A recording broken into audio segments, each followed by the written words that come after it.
Okay, so this should be a relatively short one.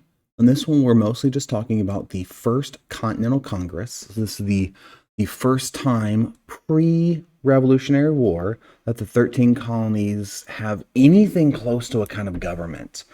Um, and this lasted from September 5th, 1774 to October 26th, 1774. So we're 2 years before we declare independence and we're meeting together. This is generally considered a direct response to the coercive and intolerable acts. Uh, yes. Okay. So let's get started.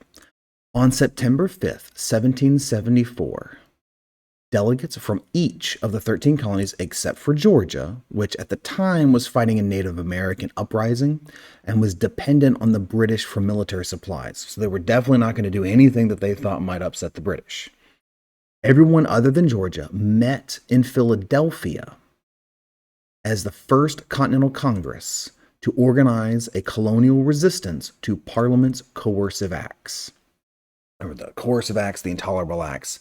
Uh, England was saying, we are going to coerce you into doing what we want by putting these taxes on you. And we said, well, they're intolerable. Well, what do we do about it? Well, we meet, we talk together. So the delegates included a number of future luminaries, such as Presidents John Adams, 1735 1826 of Massachusetts, and George Washington, who lived from 1732 to 1799 of Virginia, and future Supreme Court Chief Justice and diplomat John Jay of New York. He lived until 1829.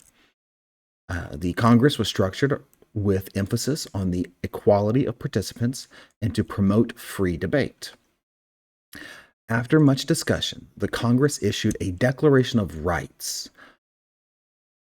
Although it said, we are still loyal to the British Crown, but it argued with the British Parliament's right to tax it.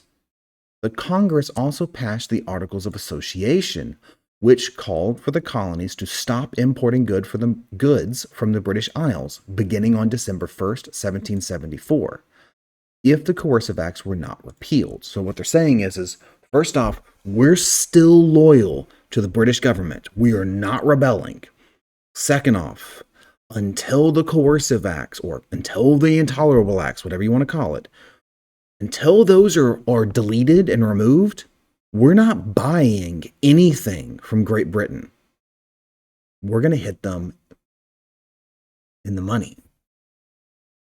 Should Britain fail to redress, or should they fail to change things, the colonists' grievances, so if Britain fails to go over the colonists' complaints in a timely manner, the Congress declared that it would reconvene. So they're going to meet again if they don't get rid of the coercive acts on May 10th, 1775, and the colonies would cease to import goods to Britain on September 10th, 1775.